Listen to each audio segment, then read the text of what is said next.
This episode of Brains on Games is about traveling through time.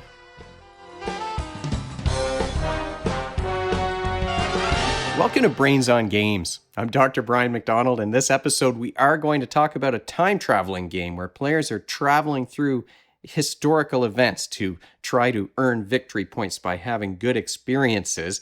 It's a game that was sent to me not too long ago by the folks over at Underdog Games, a game called Trekking Through History. Now, Trekking Through History is a game for between 2 and 4 players. Kids aged 10 and up can figure this one out. I think even younger kids could probably get the gist of this one.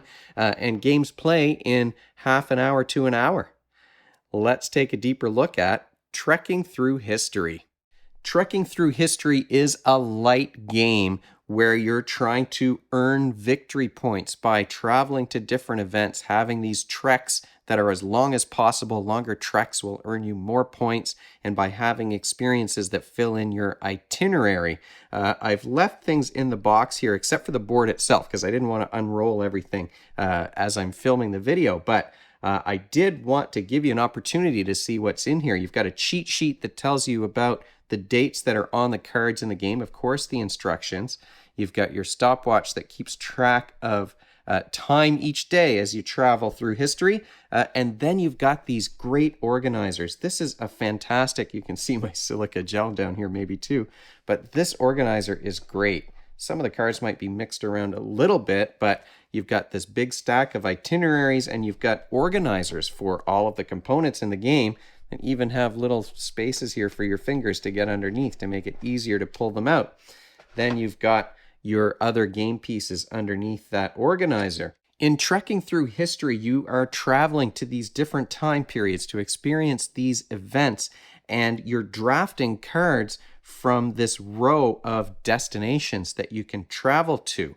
What's going to happen if you choose to visit one of these areas is you're going to put some resources on your itinerary, and this is how you earn a lot of points through the game. If you fill in this row over here, you're going to get 6 points at the end. So each player at the start of a game is going to be dealt out 4 of these little itineraries. They get to choose which one they want to use at the beginning of each day, and the game plays over 3 days. So you'll have one itinerary that you don't use, but you're earning these resources that you can see down here at the bottom of the card, and an extra resource depending on the location that it's in.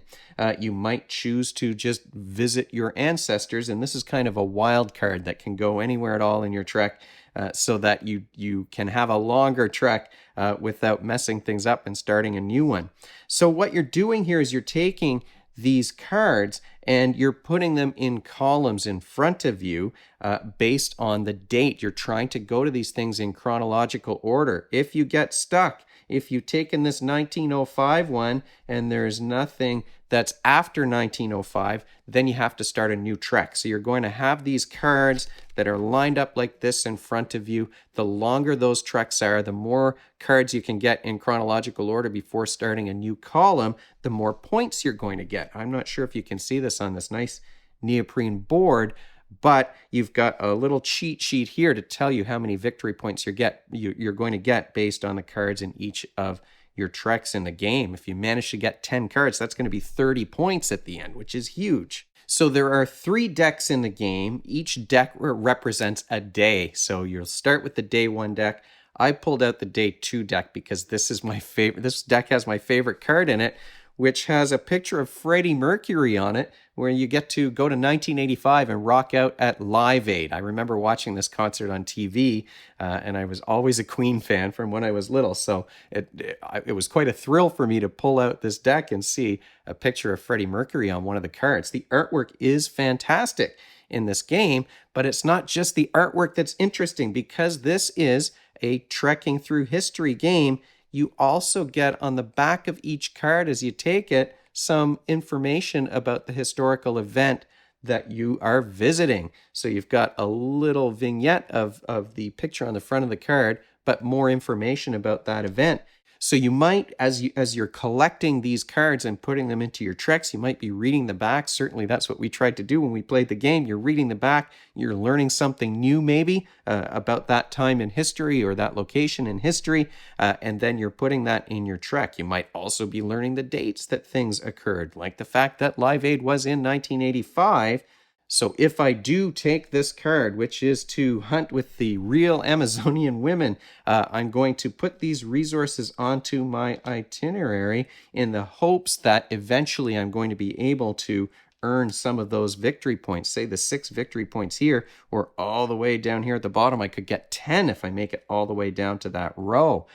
One of the other things that you may be able to get, say if I place this wildcard token right here, is you can see there's a little icon. I'm going to get a time crystal for filling that in. So I've got little vials in front of me. Each player is going to have one of those vials in their player color, and your time crystals go on those vials, and these are very important strategically in the game. I showed you earlier inside the box was this big stopwatch, and this is how you determine player order and when you move on to the next deck, the next day in the game. Remember, it's played over 3 days. So if your little stopwatch piece in the player color, so you've got these nice, like the tokens are these thick plastic, and they're 3D tokens, and you've got these little stopwatches to represent the amount of time in the game. So you're going to be moving these around the board as you visit those different locations, and as soon as you get back up to 12, that's the end of the day. You don't go past 12, even if the numbers on the card tell you that you could. You don't go past 12, you just wait. And the player order is determined by the stopwatch that's the farthest back. So in a way, it's like golf. If you're the farthest away from the hole, you get to keep on going. So if I only move my stopwatch 1 space ahead, I'm going to get 2 turns instead of 1. So the players who are behind do get a little bit of an advantage. Even if they're on the same square, if I arrive there second, I get to do another move and go ahead. So it's either the player who's the farthest behind or the player who's on the top of the stack here. Now, how do you decide how far you're going to move ahead? Well, there's a little number on the bottom left of each of these cards, and that's how long it takes you to visit that location and have that experience. So if I draft this one, I'm going to move my little clock 3 spaces ahead. And that's what these time crystals are for. So you can spend these little time crystals to cut down the amount of time that you're spending going to that location. So if I spent one of these on this event where I'm studying relativity with Albert Einstein, it's going to cost me only 2 spaces on that stopwatch instead of 3, which is potentially going to allow me to have another turn. Often these crystals become really important towards the end of the day as you get closer to the number 12. If I am able to land exactly on that spot, I get 3 victory points as a punctuality bonus. So if I don't overshoot it, I'd have to stop anyway. But if I were here and I would have had to move 3 spaces, I would only move the 1 space, but I would not get that bonus. If I were to spend 2 time crystals though, then it would only take me 1 space to experience studying relativity with Einstein, and that means I would get those 3 extra victory points. So you're really budgeting those time crystals and deciding when to spend them in order to either get an extra turn while you're getting the resources that you want, or to get some extra victory points at the end of the game. Unused time crystals do give you some victory points, but sometimes, I would say often, you wind up with more points if you spend them as you go. And there are those great historical events. I showed you my favorite one, the Live Aid card, because Freddie Mercury is on the front, and I love Queen. But there's also the Fall of the Berlin Wall is one of the cards in the game, and that's an event I remember watching on the news. So it seems like I'm old enough to have experienced history in my lifetime, apparently, but there you go. And that is my question for you this episode. If you were going to look through these decks to find a card in this game, what historical event would you want to visit if you were playing a game like Trekking Through History? You can leave your answer in the comments section below, and I'll respond if that card is actually in the game. What are the skills you're developing when you play a game like Trekking Through History? Well, it is a game that's full of historical facts about events throughout time and from around the world. So there is an opportunity here to learn some facts about historical events. If you take the time to read the back of the cards, you're going to probably learn something new from some of these cards. And you're also putting events in order into a timeline. So you're maybe thinking about the relative time when these things happened in history. So there's a lot of factual knowledge here that you have an opportunity to gain. And I think this would be, if you're taking a world history class, this would be a great game to play. If you finish your work early, this would be a great game to pull out and get you thinking about those historical events.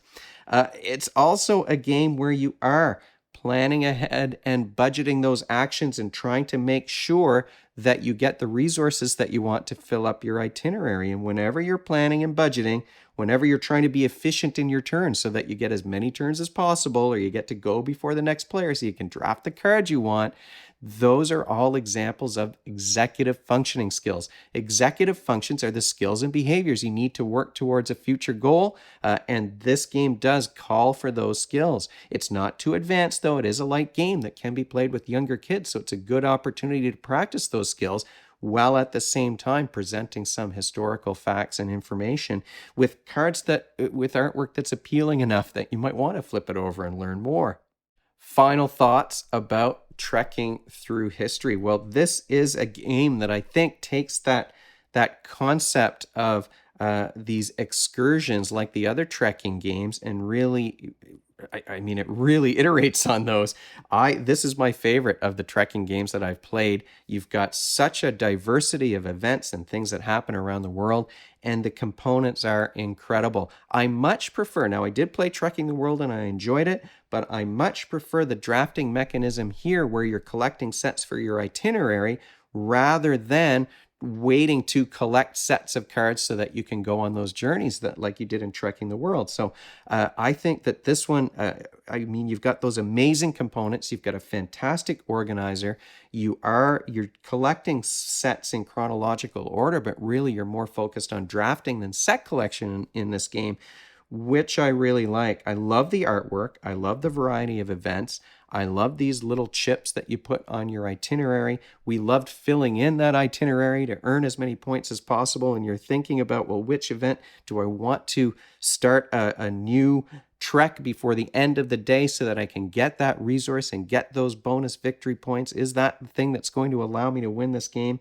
We did have a lot of fun playing this game, and it's one that I definitely would want to pull out again, and I want to show my teacher friends this game. So everything about it, I think, just speaks to a real high level of quality, and we really quite enjoyed it. If there's a downside, it's that it is more of a drafting mechanism. The player interaction is limited other than trying to get more turns than the other player and trying to draft the cards the other players want. There's nothing that you can do to interrupt the other player's voyage through this game. So for some gamers, that limited interactivity is something that might be a deal breaker, but certainly it wasn't for us. I'm not a take that kind of a guy. I love the cards and components in this game, and that idea of filling in those itineraries and collecting those nice chips, like everything about it. What can I tell you? I have to thank the folks over at Underdog Games for sending this my way, and I'm sure that my teacher friends will thank them as well. If you have any questions or comments, if you want to answer my question about the historical event so that I can let you know if that's actually in the game, you can leave a comment in the comment section below the video, or you can email me at brian@brainsongames.ca. brainsongames.ca is the website. That's where future episodes will go. The previous ones are up there already. Brains on Games is the Twitter handle and the Facebook page and the Instagram feed, so we're all over the place. And if you enjoyed this video and you want to be notified of future ones, you can head on over to YouTube and click that subscribe button. Thanks for joining me, and hopefully I'll see you next time.